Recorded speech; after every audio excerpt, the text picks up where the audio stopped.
Praise the Lord. सबको प्यार भरी जय मसीह की। सभी विश्वासी भाई बहनों का मेरे यूट्यूब चैनल के ऊपर स्वागत है। मेरे प्रिय भाई बहनों, आज का पवित्र वचन घरों में आशीष देगा। हालेलुया। क्योंकि मेरे प्रिय भाई बहनों, हमारी बरकत जो है परमेश्वर के पाक कलाम में छुपी है। इसे लेना कैसे है आज मैं आपको बताऊंगी। जो लोग कहते हैं, कंप्लेन करते हैं हमारे घर में बरकत नहीं है, गरीबी जा नहीं रही, कोई जॉब का इंतज़ाम नहीं हो रहा, हालेलुया, कोई भी काम करते हैं उस काम में हम सफल नहीं हो रहे, तो आज मैं आपको बताऊंगी। इस वचन को ध्यान से सुनना और पूरा सुनना। बहुत छोटी वीडियो मैं बना रही हूँ। अगर आप अपने जीवन में बरकत लेना चाहते हो तो आपको क्या करना होगा। हालेलुया। बरकत आपके जीवन में ठहरेगी। आप जो आपकी शर्मिंदगी है गरीबी की, वो आज उठाई जाएगी अगर आपने वचन को चित्त लगाकर सुन लिया तो। हालेलुया। क्या कहता है वचन? यदि तू अपने परमेश्वर यहोवा की सब आज्ञा जो मैं आज तुझे सुनाता हूँ चौकसी से पूरा करने का चित्त लगाकर उसकी सुने, तो वह तुझे पृथ्वी की सब जाति में श्रेष्ठ करेगा। यदि तू परमेश्वर की सब आज्ञाओं में जो आज मैं आपको सुनाने जा रही हूँ चित्त लगाकर सुनोगे और चौकसी से उसे पूरा करोगे, तो सब जातियों से यहोवा आपको श्रेष्ठ कर देगा। हालेलुया। आगे वचन क्या कहता है? यहोवा की सुनने के कारण यह सब आशीर्वाद तुझ पर पूरे होंगे। अब सुनो कौन से आशीर्वाद।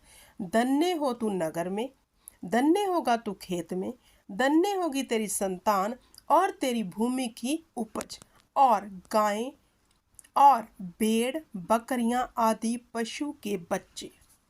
मेरे प्रिय भाई बहनों, यदि आप परमेश्वर की आज्ञाओं को चित्त लगाकर सुनोगे और मानोगे, तो आपके इन सभी चीज़ों के ऊपर यहोवा बरकत देगा।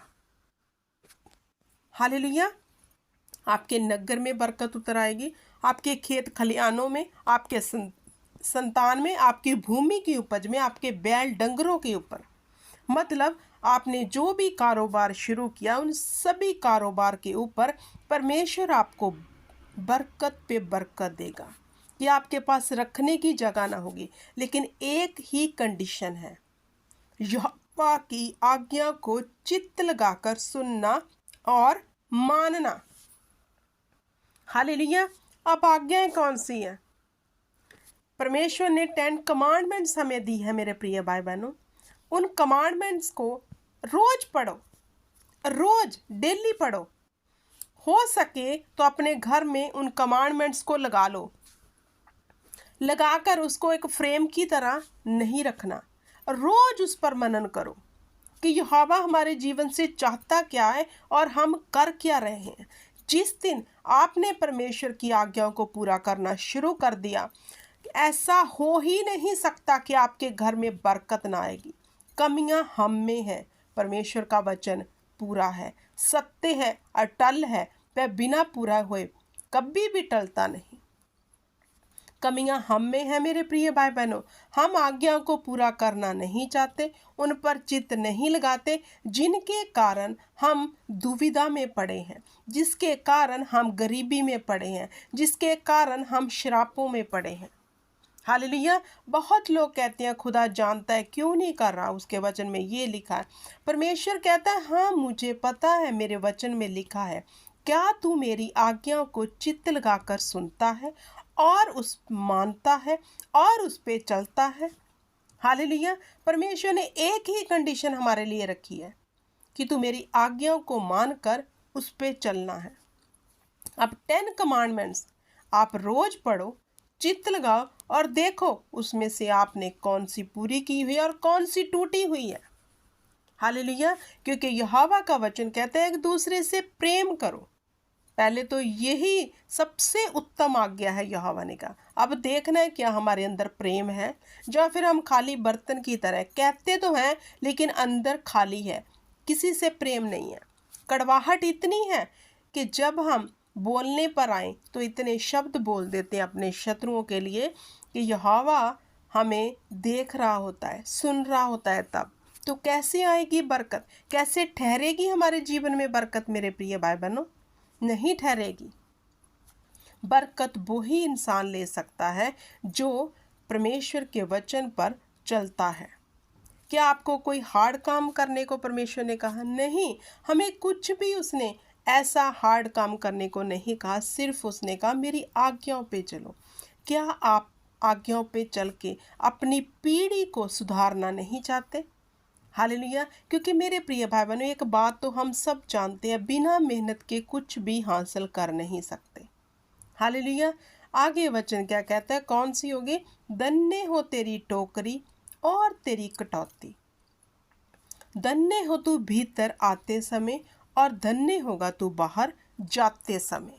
हालेलुया।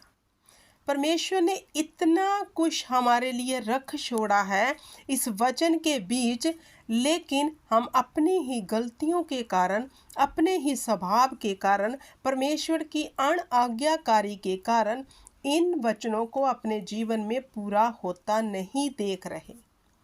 क्योंकि जो कमियां हमें बहुत छोटी लगती हैं मेरे प्रिय भाई बहनों, कि ये तो नॉर्मल सी बात है, लेकिन आप नहीं जानते कि आप ये आज्ञा को तोड़ते हो। हालेलुया। क्योंकि 10 आज्ञाएं तो खुदा की कहती है, तू मुझे छोड़ किसी को ईश्वर करके ना मानना, तू अपने लिए कोई मूर्ति खोद कर ना बनाना, तू अपने परमेश्वर का नाम व्यर्थ ना लेना, तू विश्राम दिन को पवित्र मानने के लिए स्मरण रखना, तू अपने माता पिता का आदर करना, तू खून ना करना, तू व्यभिचार ना करना, तू चोरी ना करना, तू किसी के विरुद्ध झूठी साखी ना देना, तू किसी के घर का लालच ना करना। ये 10 कमांडमेंट्स है। हालेलुया। अब इन कमांडमेंट्स पर जब आप चित्त लगाओगे, परमेश्वर की इस आज्ञा पे चित्त लगाओगे और सीरियस हो जाओगे, हालेलुया, जो सीरियस है परमेश्वर के प्रति, तो खुदावंद भी सीरियस है हमें बरकत देने को। अगर हम ही लापरवाह हैं तो परमेश्वर हमारी लापरवाही में हमें कभी भी बरकत नहीं देगा। हालेलुया। क्योंकि उसने हमारे लिए मेरे प्रिय भाई बहनों सब कुछ पूरा कर दिया है। उसने हमारे लिए कलवरी क्रूस के ऊपर सब पूरा कर दिया। अपने ऊपर कोड़े खा लिए हमें शिफा देने के लिए। वो कंगाल बना कि हम अमीर हो जाएं। वो शर्मिंदा हुआ कि हमारी शर्मिंदगियां जाती रहें। हालेलुया। अब फिर वही बात आती है, अगर आप बरकत पे बरकत पाना चाहते हो, अपनी पीढ़ियों पर बरकत को देखना चाहते हो, अगर आप देखना चाहते हो कि आपकी पीढ़ियां सुधर जाएं, आप धरती पर आशीष और परमेश्वर की महिमा को देखना चाहते हो, तो आज्ञा को मानो, पढ़ो आज्ञाएं परमेश्वर की। हालेलुया। सबसे पहले उत्तम आज्ञा जो प्रेम है, पहले तो वो देखो क्या हम में है। हालेलुया। फिर बहुत लोग कहते हैं हम ह्यूमन हैं, हम तो इंसान हैं, कैसे कर सकते हैं? हालेलुया। कर सकते हैं मेरे प्रिय भाई बहनों, क्योंकि बिना मेहनत किए हम रोजी रोटी कमा नहीं सकते। क्या कोई रोटी रोटी रोटी बोलता रहेगा, क्या उसके घर में बरकत आ जाएगी या फिर रोटी बनकर उसके सामने आ जाएगी? नहीं, उसके लिए उसको कर्म करना पड़ेगा, आटा गूंदना पड़ेगा, रोटी बनानी पड़ेगी, तब वह खा सकता है। हालेलुया। तो यहाँ तो खुदा बनेगा, तू सिर्फ मेरी आज्ञाओं पर चित्त लगा। चित्त लगाने का मतलब ध्यान से सुन, उस पर ध्यान धर कि मेरा पिता, मेरा यहोवा क्या चाहता है मुझसे, कि मैं खून ना करूं, मैं जिना ना करूं, मैं किसी के विरुद्ध झूठी साखी ना दूं, मैं किसी के घर का लालच ना करूं। तो ये सब आशीर्वाद फिर हम पर आ जाएंगे। खुदा ने कहा धन्य होगा तू बाहर जाते समय और भीतर आते समय। वाह, इतनी बड़ी बरकत इस वचन में छुपी हुई है। तो मेरे प्रिय भाई बहनों, अगर आप इस बरकत को लेना चाहते हो तो परमेश्वर की आज्ञाओं पर चित्त लगाओ, मनन लगाओ और इसको पूरा करने की चौकसी करो। तो देखना, मैं आपको गारंटी देती हूँ, कोई बरकत ऐसी ना होगी जो आपके घर में ना होगी। आपके खेत खलियान में कोई उपज ऐसी ना होगी जिसमें बढ़ोतरी ना होगी। हालेलुया। हमारे हाथ में है हमें क्या लेना है। दरिद्रताई में ही पड़े रहना है। हालेलुया। फिर हमारी जिंदगी को देख के बहुत से लोग ठोकर भी खाते हैं और परमेश्वर के नाम को बदनाम करते हैं। जिसके जीवन में परमेश्वर का नाम महिमा नहीं पा रहा, ऊंचाई नहीं हो रहा, कैसे वो अपनी जीवन में बरकत ले सकता है? क्या आप दुआएं और प्रार्थनाएं करा के बरकत ले सकते हो? नहीं। अगर मिल भी गई कुछ समय की होगी। अगर आप सदा की बरकत लेना चाहते हो तो आपको खुद को कर्म करना होगा, खुद परमेश्वर के आगे जाकर दीन होना होगा, उसकी आज्ञाओं पर चित्त लगाना होगा और उसे मानना होगा। हालेलुया। मैं इस वचन को यहीं समाप्त करती हूँ मेरे प्रिय भाई बहनों, और विश्वास करती हूँ कि आज का वचन आपके दिल को जरूर छुएगा और आप परमेश्वर के वचन पर चलने के लिए ज़रूर परमेश्वर से वाचा बांधोगे, ज़रूर परमेश्वर के आगे आज आप जाओगे और अपनी बरकत को ले लोगे। आमीन। सबको जय मसीह की। God bless you everyone.